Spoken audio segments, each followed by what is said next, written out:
such a man as that, and you want to make the world better than that, Good Friday is your occasion. We're going to sing now one of the only 3 hymns in our book that touches upon this event. It's a curious text and tune, and that should make you wonder. It's not going to feel good to sing it. It takes us back to Palm Sunday because it refers to Luke 19, when as the parade ends, and quoting from Luke, as he came near and saw the city, he wept over it. That's why it says when Jesus wept. If you, even you, he said, had only recognized on this day the things that make for peace, but now they are hidden from your eyes. Noting what happened this week in the big wide world, in our politics as well as the other parts of the world, if only we knew the things that make for peace. Shall we sing together? It is number 263, I believe. 265. 265, I'm on, thank you. No. 266. 263. Yes.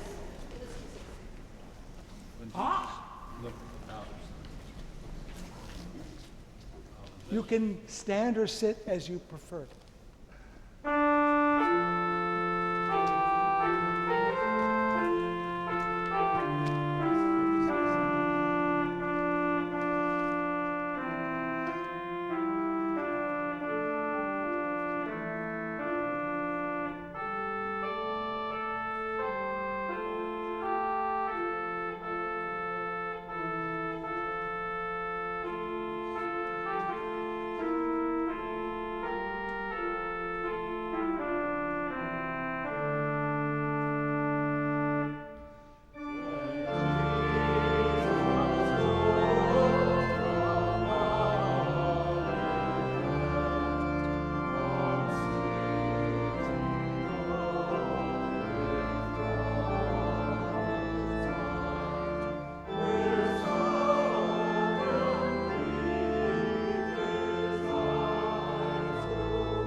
Sit, please.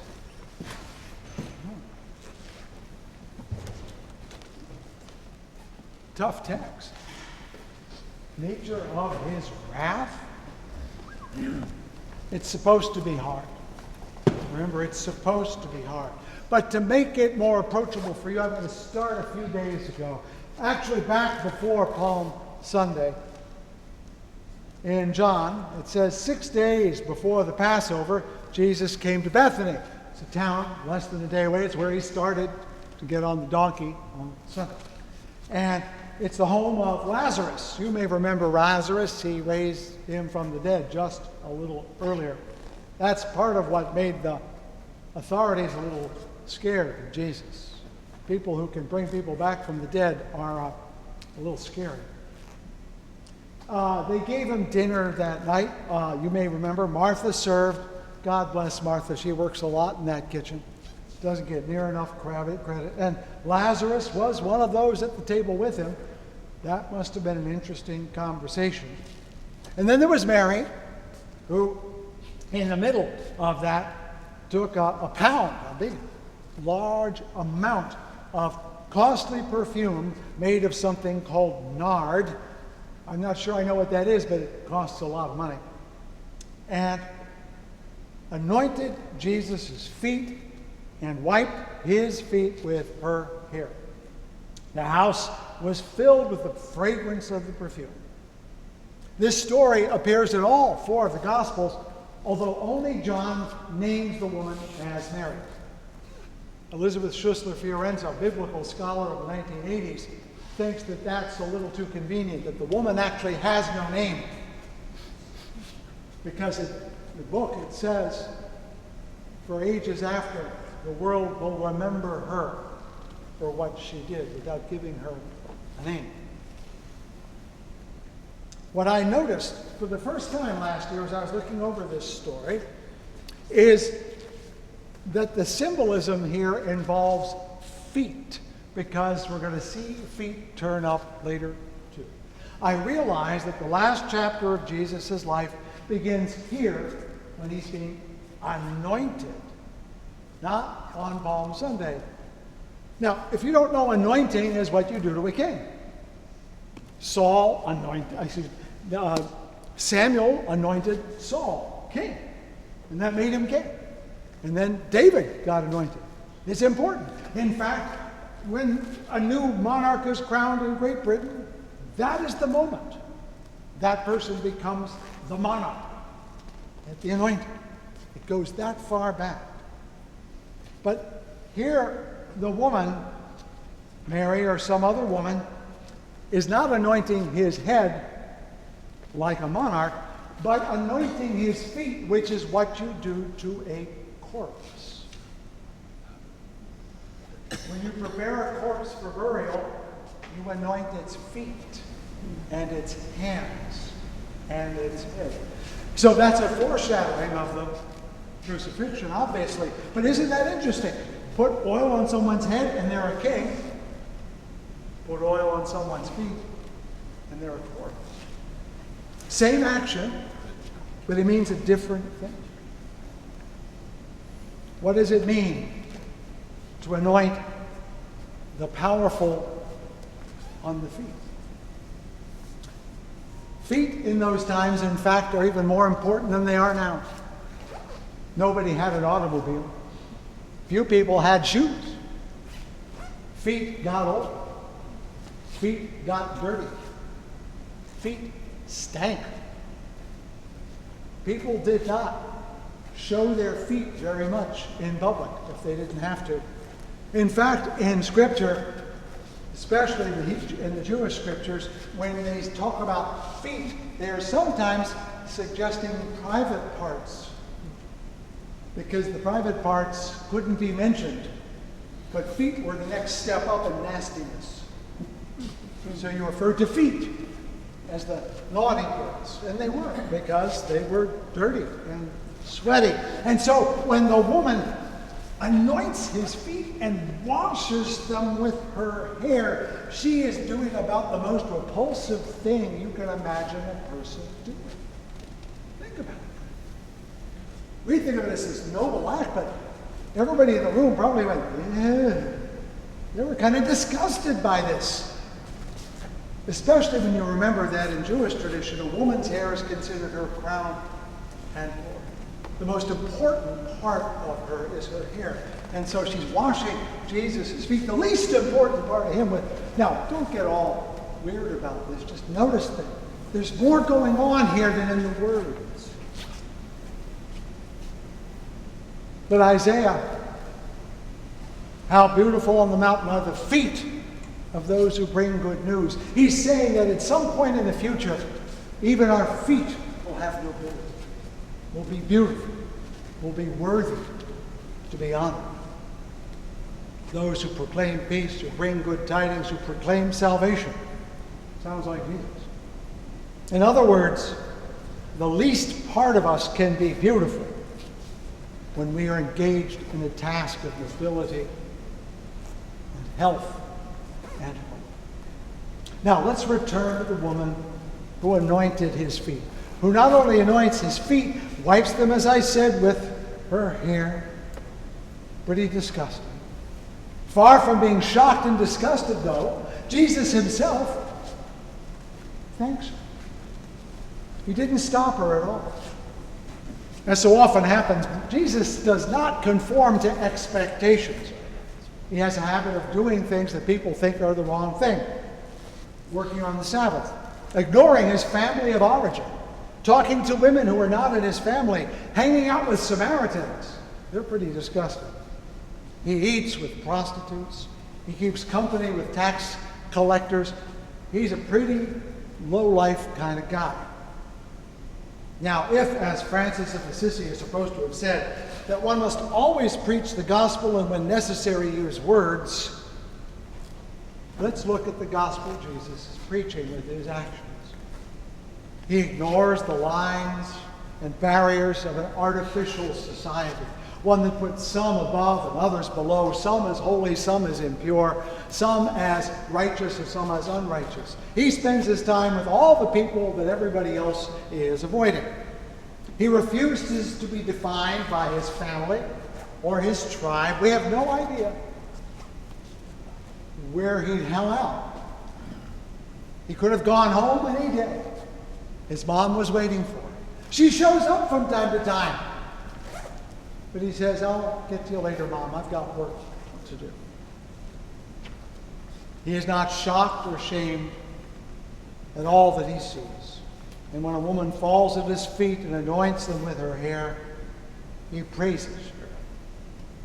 I want you to wonder what's going on. If you think you know the story, you don't. Is the story perhaps a little less familiar now, a little more peculiar, a little more disturbing? I hope so. Being disturbed is the point.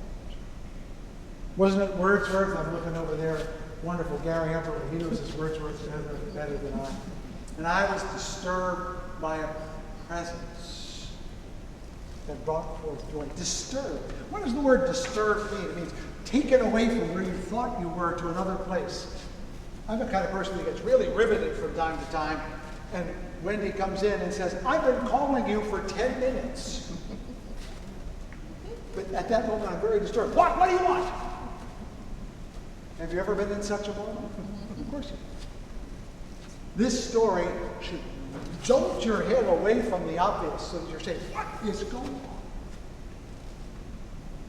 I want you to question everything you think you know. And we're going to do that in a little bit more in our actions. But I want to gather us in a moment of prayer, silence, and music. I had to give a prayer at the First Methodist Church today. It's a beautiful prayer. I didn't memorize it, but I remember what it said. It started, Oh God, Adonai, all the hatred, all the fear, all the pain, all the sorrow, all that was there then. And it is still here now. All that is hard, all that is fearful, all that is worrisome, all that we wish did not exist is present at all times. Oh, that we could stand away, come into a sanctuary place, maybe this place, and say, it's outside. No, it's outside there, and we can leave it be, but no, at this moment it is all in here. The folly, the fear, the danger, the sorrow, the injustice, the violence. It's all here right now. And the question is whether we can allow it to dwell with us for just a little while. Or will we, like some disciples, find ourselves turning away, walking away, running away, have we the courage to be present right now? And so let us ponder and pray in silence and in music.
So we live about 3/4 of a mile from here, and I love walking back and forth.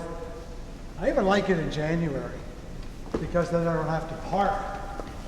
So I'm good about that. But I noticed just after we moved here that there were, let's call them gentlemen of leisure, who populated my neighborhood. There was a package store not too far from where we lived, and so they went back. So yes, there were what we call homeless, poor, destitute men. And I do mean men. And I saw the same ones every day. Sometimes they'd wave. Most of the time, though, they didn't seem to be quite in tune with reality. Let me put it that way. And one of them in particular was really difficult to hang around. Walked up Madison, that's where I live, at least once or twice a day. I'm sure he had what we would call a mental illness, because he always wore a puffy jacket. He was always stuffing plastic bags inside of it. I mean this in June too. So he had behavioral issues. And I grew to notice that he was either more present or less present by his behavior. He was more present when walking up the street. He would nod, and I would nod back. Now and then I'd say, "Good afternoon," and he'd say, "Good afternoon." I was always afraid he'd like to stop and take a conversation, because the closer you got to him, the more you realized well, let me put it this way, he should have used a men's room, and he did not. So he smelled of his own excrement and urine. And sometimes there was a great big urine stain on the front of his pants. And he had a look in his eye that said he wasn't living on my plane. And I tried to avoid him. So I have, every day for years, tried to make myself be more friendly, but it was tough. And then just this year I noticed I hadn't seen him for a very long time. Don't know his name. Don't know where he was. I don't know where he is.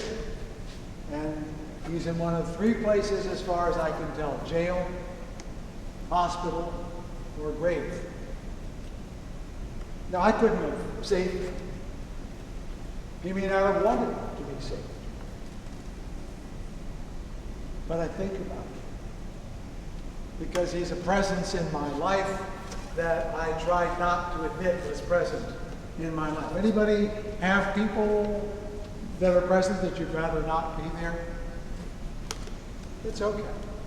We all, sometimes we're related to them. I bring up this story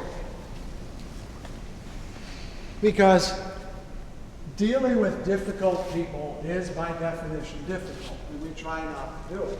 And I don't do it very well. Anybody here good at it? Maybe my daughter will. But you get paid to do it. And I bring it up because this is the moment in the year when I feel most ashamed. Because the story reminds me that almost everybody who could have been there ran off. Passion Week is the story of brave women and cowardly men. I'm a guy. I feel like a coward all week long. And one thing we're not good at in the liberal church is saying, "I screwed up. I'm wrong." We're not good at confession. Makes you feel weak. There's nothing wrong with that if you should. And so I make contrition on Good Friday. The story in John barely mentions the supper at all. As a matter of fact, you could never get a good idea that that was an important meal, because he said after the supper, Jesus took off his cloak, tied it around his waist, and then washed the feet of his disciples. I told you the feet were coming back. Remember when the Pope started doing that? Remember when Pope Francis started doing that? Remember whose feet he washed? Muslim homeless men. the most different person from the Pope you can think of. And he wasn't doing it to show what a great guy he was. He was doing it to show that he had failed to be the good person he wanted to be. And I thought, there's an example I can follow. So I'm going to invite you, such as you wish. It is an invitation, not a command, but to allow me to wash your feet. I have a couple of chairs up here, and there's nice warm water. And all you have to do is sit there, take off your shoes and socks, and let me wash your feet for a few minutes. It's my way of saying, I should have been a better pastor. It's also my way of saying, I still want to love you. Don't feel bad. Don't feel embarrassed. You would honor me by letting me wash your feet.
In most churches, you go to church on Thursday to celebrate communion like the Last Supper, but as you remember, John barely mentions it.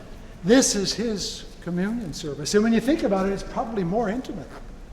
You're touching some person's heart that you probably haven't touched before. This act feels more like communion to me than eating and drinking, because it brings a person close to a person. But to be complete, I will nourish you. As we sing hymn number 406, there's food up there made by mine own hands. I warn you, the stuff that looks like real bread is dangerous to try to bite. It got a little burnt in the oven, but the other stuff's really nice. But I felt I had to bring everything along because I wanted you to see my failures as well as my successes. So as we sing, feel free to go and get something to eat. And then when we're done, stay up there if you don't mind. I'll bring some for those who can't go up. I have a little grace to say at the end of our little meal. Shall we sing together number 406?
Now, in many churches, this is the time you would say the Lord's Prayer.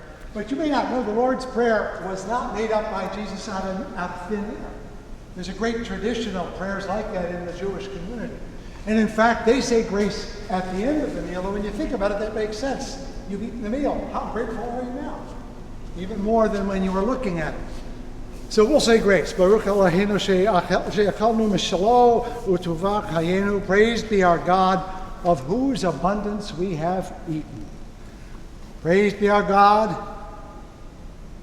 sovereign of the universe. Your goodness sustains the world. You are the God of grace, love, and compassion, source of bread for all who live. Hanoken lechem v'chol basar ki leolam chasto. Harachaman, harachaman, merciful one. Bless this house, this table. Merciful one, send us tidings of Elijah, Remember, he was the one who ran off into heaven. When he comes back, all will be set to rights. Give us glimpses of the good to come, of redemption and consolation. With that grace in mind, you are free to go or to stay, to eat all the bread that's left over, or to run on home and have the meal you really want. This service of remembrance and reflection and gratitude is now complete. Your presence was a blessing, and I bid you have a wonderful, peaceful weekend. And they said, you come on Sunday.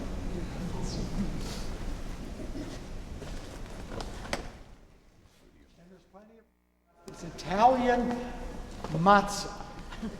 So it's actually unleavened bread, but it's made with olive oil, so it really tastes pretty good, doesn't it? So please take it. It does not get better with age. I'm going to bring you a piece.